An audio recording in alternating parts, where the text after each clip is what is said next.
Hello dear students of class 11th.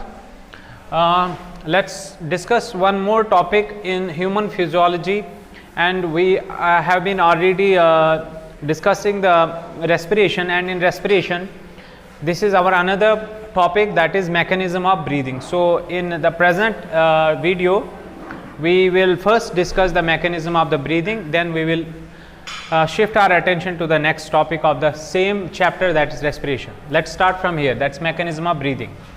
So far as the breathing is concerned, right, this breathing is completed in two important phases. There are two important phases of breathing. The breathing cycle is completed in two important phases. One important phase is known as inspiration.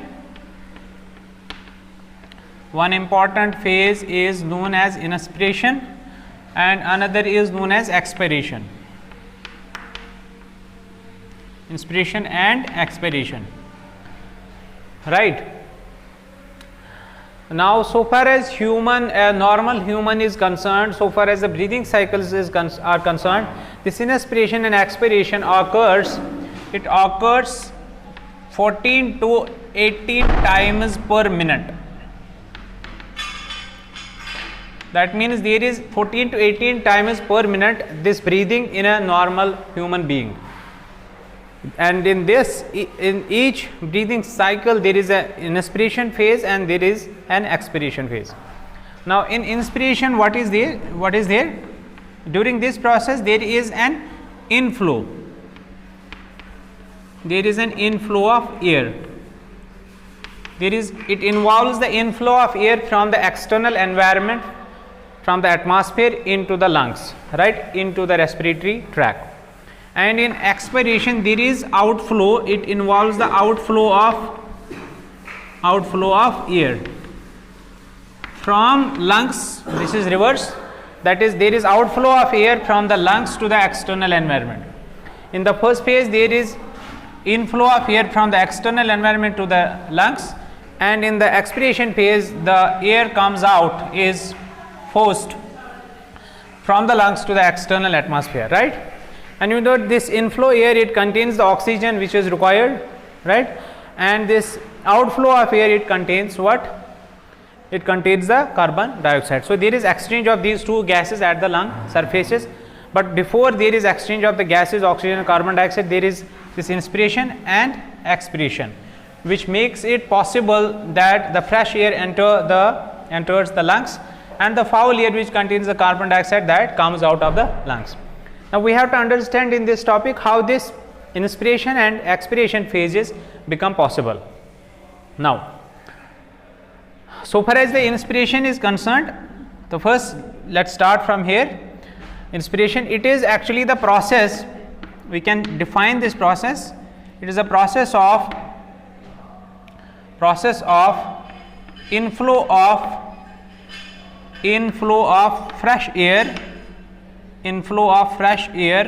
that is air containing oxygen, right, into the lungs.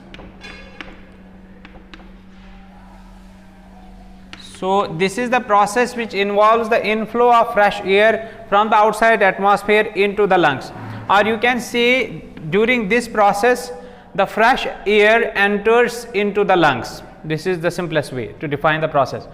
So whether you define in this way, process that involves the inflow of fresh air that is containing oxygen from the outside atmosphere into the lungs, or you can say during this process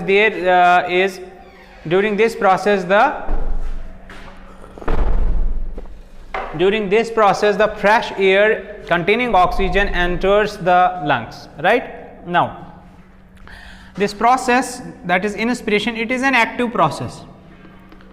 It's an active process because it involves the energy. There is consumption of energy during this process, and there are some important muscles, right, there are some important structures which contract. There is muscle contraction, and as a result this inspiration becomes possible. So it is an active process, this inspiration, right. Now what are the structures which help in the process of this inspiration? That is inflow of air. Now there are two important structures which help in the process of inspiration. Number one, that is known as diaphragm. Diaphragm. This is a very important structure for the inspiration, diaphragm. And number two are some muscles called as external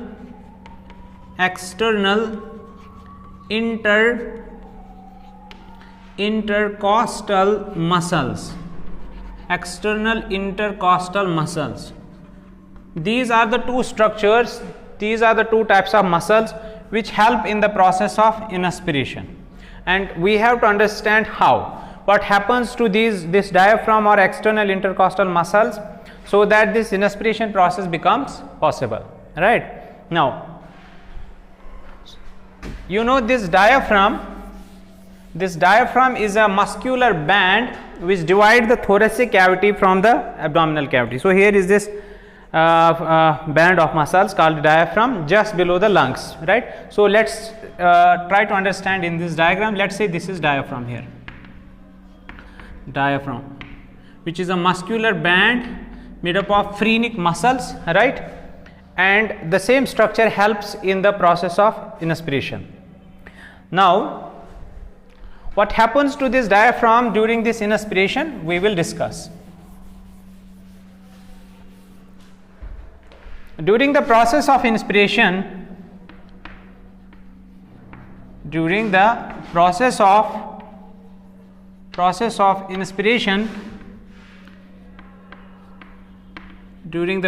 of inspiration, this diaphragm, what I talked about, the diaphragm becomes flat. It becomes flat. It generally before the inspiration it was dome shaped, right?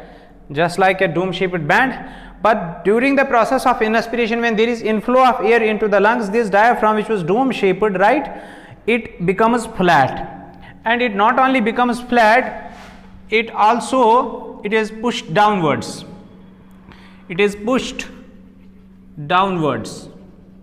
The diaphragm is pushed downwards. So first it becomes flat, and second it is pushed downwards. As a result of this, a diaphragm which becomes flat and it is pushed downwards, the space in the thoracic cavity, you know, the thoracic cavity is having the thoracic space.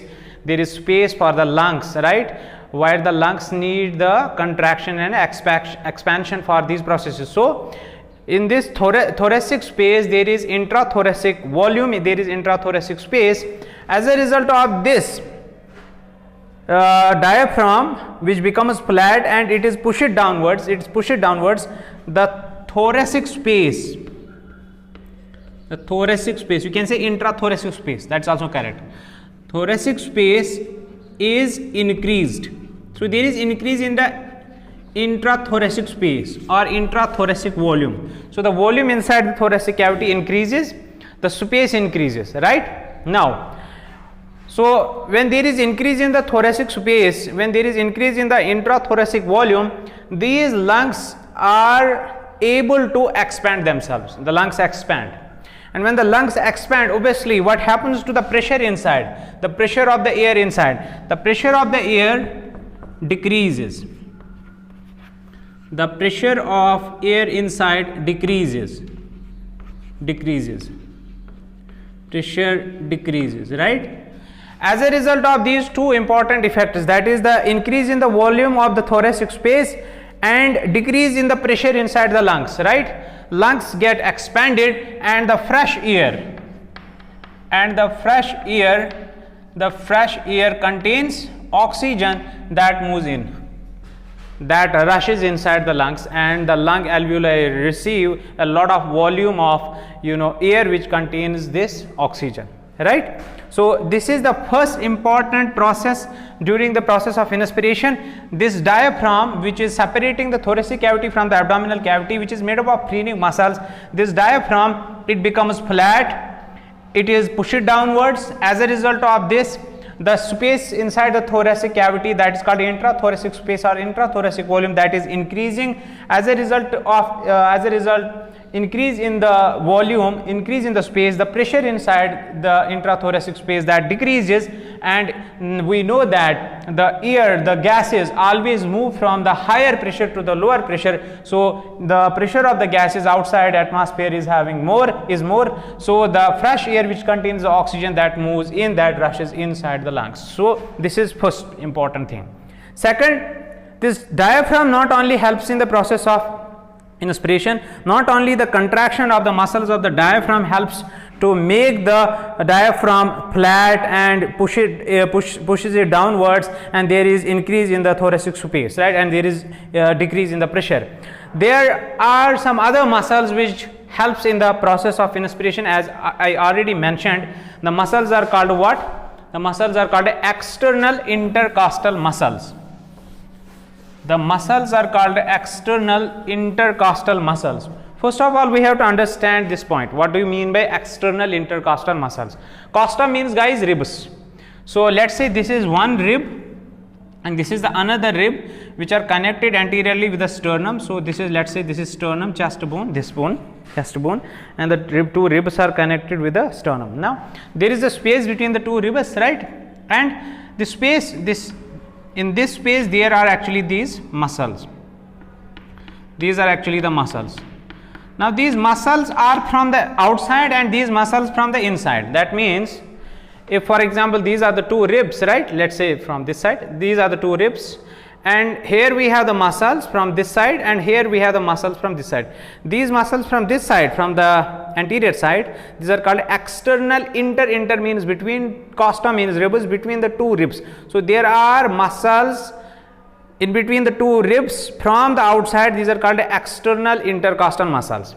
But there are also muscles from this side as well, from the inside, from the inner side. They are called internal intercostal muscles. They are called internal intercostal muscles. So you can say between the two ribs, between the two costa, there are two types of muscles. One lies from the outside, they are called external intercostal muscles, and another lies from the inside, they are called internal intercostal muscles. But here in this process, that's process of inspiration, I am talking about the external intercostal muscles.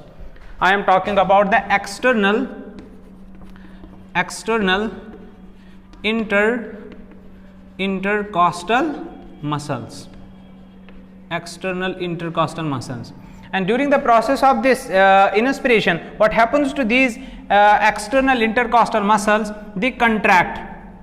These external intercostal muscles, they contract, and when they contract, as a result of their contraction of the external intercostal muscles, these ribs which are very close to the thoracic cavity, they are pushed upwards, they are pushed outwards, upwards or outwards, both are correct. The ribs are pushed upwards. So as a result of the contraction, ribs are pushed outwards, or you can say upwards, right?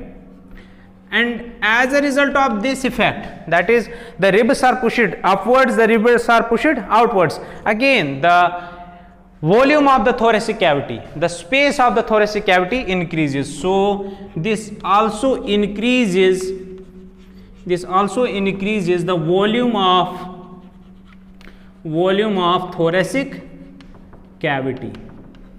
And obviously there is reduction, there is decrease in the pressure inside the thoracic cavity when the volume increases. When the ribs are pushed outwards, when the ribs are pulled outwards, right, the inside space, the intrathoracic volume, that increases, again the fresh air with a lot of partial pressure, right, that rushes inside the lungs, that fill the lungs. There is filling phase, right. The process is known as inspiration, inhalation or inspiration, right.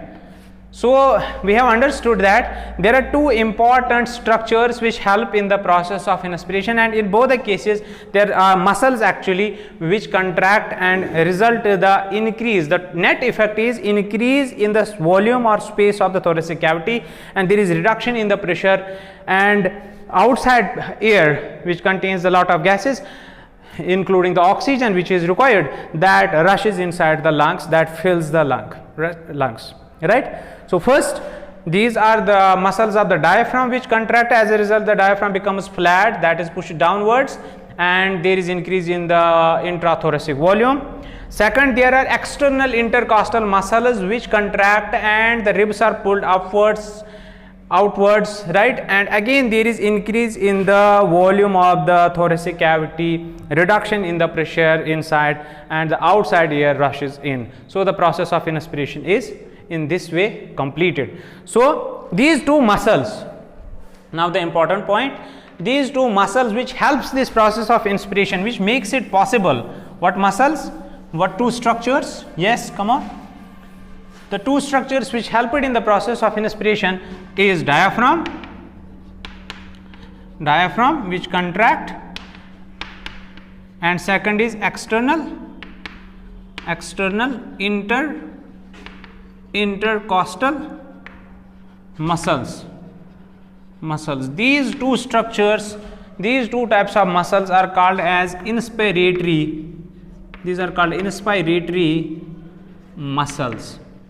These are called inspiratory muscles. Sometimes asked to you which one of the following structures are called inspiratory muscles, or which muscles are called inspiratory muscles. It is diaphragm and external intercostal muscles, right? So these are actual structures which help in the process of inspiration. They both are contracted during the process, and because of their contraction there is increase in the thoracic cavity, there is increase in the volume of the thoracic cavity. As a result, there is reduction in the pressure, and that enables the outside air rush inside and the lungs are filled, right? Now so far as the expiration is concerned, exhalation is concerned.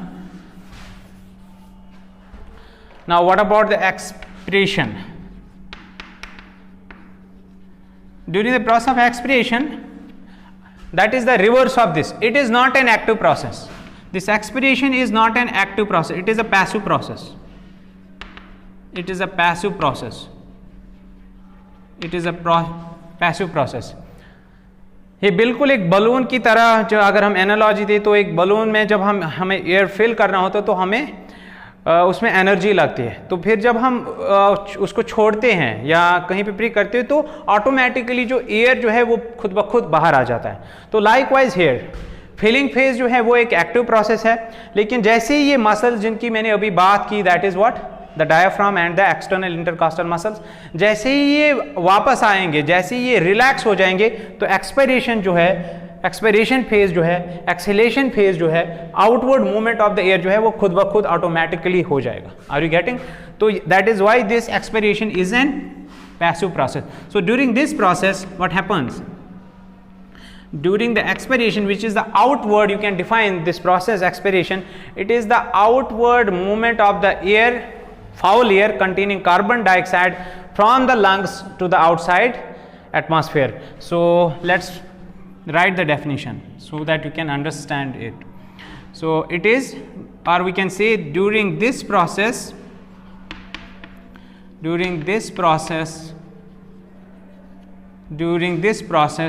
foul air means containing what? Carbon dioxide, right? Comes out from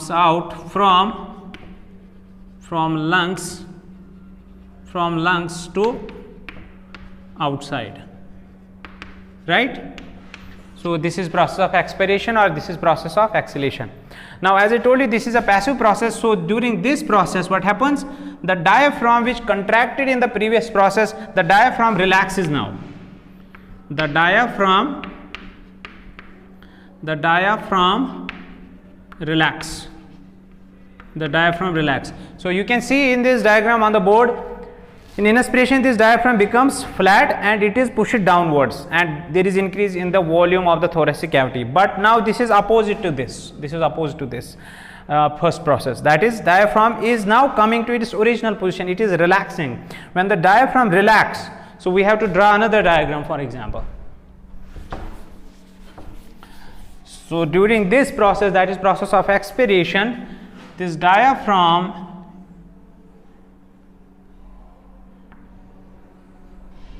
right? This diaphragm again becomes dome shaped. It becomes dome shaped, right? It becomes dome shaped. That means it is again pushed upwards, not downwards. It is pushed upwards, and when the diaphragm relaxes and push it upwards, what happens to the volume of the thoracic cavity? So as a result of this, the volume of the thoracic cavity, thoracic cavity decreases. Volume of thoracic cavity decreases. When the volume of thoracic cavity decreases, right, the pressure inside increases. There is increase in pressure. When the pressure increases, obviously the gases always move from the higher pressure to the lower pressure, so this foul layer containing the carbon dioxide comes out. Clear? So why this happened? Because during the process of expiration, the diaphragm, which was flat, it becomes dome shaped again, right? The abdominal contents also help to push the diaphragm upwards. Now this thoracic cavity, which was increased in volume, that again decreases in its volume, the pressure again increases, and the inside air containing the lot of carbon dioxide is coming out, it's exhaled out, right? But now, apart from the diaphragm, external intercostal muscles, as I mentioned in the inspiration process, external intercostal muscles also relax. So external intercostal muscles also relax. They also relax. Now see what happens when the external intercostal muscles relax. In the previous process, they contracted and they were pulled outwards. Now the external intercostal muscles, they will relax, they will come to their original position, they will go downwards. When they will go downwards, they are pulled inside, right? Again, this volume of the thoracic cavity decreases, pressure increases, and the foul air which contains the carbon dioxide is thrown out. That comes out, that's exhaled out, right? So these two processes, if you look closely, these are opposite, reverse to the inspiration process, where the diaphragm contracts, where the external intercostal muscles contracts, and in this process, which is a passive process, these two structures, they retain their original positions, they retain their original state, they relax again, and as a result, the air inside, which is containing the carbon dioxide, that automatically comes out. But sometimes some other structures help this process of expiration when there is forcible expiration. At the time of forcible expiration, for example, if in exercise conditions, for example, if a person is doing any physical exercise, right, at that time we sometimes need the forcible expiration. Or for example, in diseased condition, for example, an individual is suffering from asthma. In asthma conditions, an individual is sometimes forced to forcibly throw this foul air containing carbon dioxide out of the lungs. So in case of forcible expiration, some other structures help the process of expiration. For example, in forcible expiration, I am talking about the forcible expiration, not the normal. Normal expiration occurs automatically, but in forcible expiration, right? In forcible expiration in the during the physical exercise or in disease condition like asthma or any other respiratory problem, right? Number one, internal intercostal muscles contract. Internal intercostal muscles contract. When the internal intercostal muscles, I told you that there are muscles from this side, these are called external intercostal muscles, and there are muscles from this side, from the inner side, these are called internal intercostal muscles. When the internal intercostal muscles contract during the forcible expiration, what happens to the ribs? The ribs are pulled downwards, they are pushed downwards, they are pulled downwards, right? When they are pulled downwards, the volume of the thoracic cavity decreases, guys. pressure increases, and as a result the foul air containing the carbon dioxide is thrown out, right, that's exhaled out. So this happens during the process of forcible expiration where it becomes active. Otherwise, you know that the normal expiration is a passive process, but during the forcible expiration, internal intercostal muscles, they contract and pull the ribs inwards. As a result, the volume of the thoracic cavity decreases. One more thing, that is during the same process, the abdominal muscles which usually do not have any role in the normal expiration or normal inspiration, right, these abdominal muscles also contract. What happens due to their contraction? When these abdominal muscles contract, they push the viscera, that means the abdominal contents, upwards. As a result of this, the diaphragm is also pushed inwards, then is upwards. When the diaphragm is also pushed upwards, again the thoracic volume decreases and the foul air is exhaled out, that's thrown out. Are you getting? So during the process of forcible expiration, two other muscular structures help in the process of expiration. One is internal intercostal muscles, they contract, and abdominal muscles also contract, which push the abdominal contents towards the diaphragm, and diaphragm again becomes dome shaped, that is pushed upwards, and as a result of all these things, the volume of the thoracic cavity decreases and the foul air containing carbon dioxide is exhaled out, right. So in this way these two phases are completed, that is inspiration and expiration, right. These are the two phases during which the process of breathing is completed, right. This is the mechanism how the breathing becomes possible in a human being, for example, where the breathing cycle takes place 14 to 18 times per minute. Now how this breathing mechanism, I mean this inspiration and the muscles of the inspiratory muscles. Now here I forgot these internal intercostal muscles and abdominal muscles which help during the process of forceful expiration. These two muscular structures are called as expiratory. Yes, this is one more important point. These two are called expiratory muscles. These two muscles, that is internal intercostal muscles, please try to understand, and second is abdominal muscles which help during the process of forceful expiration. These are called expiratory muscles, right.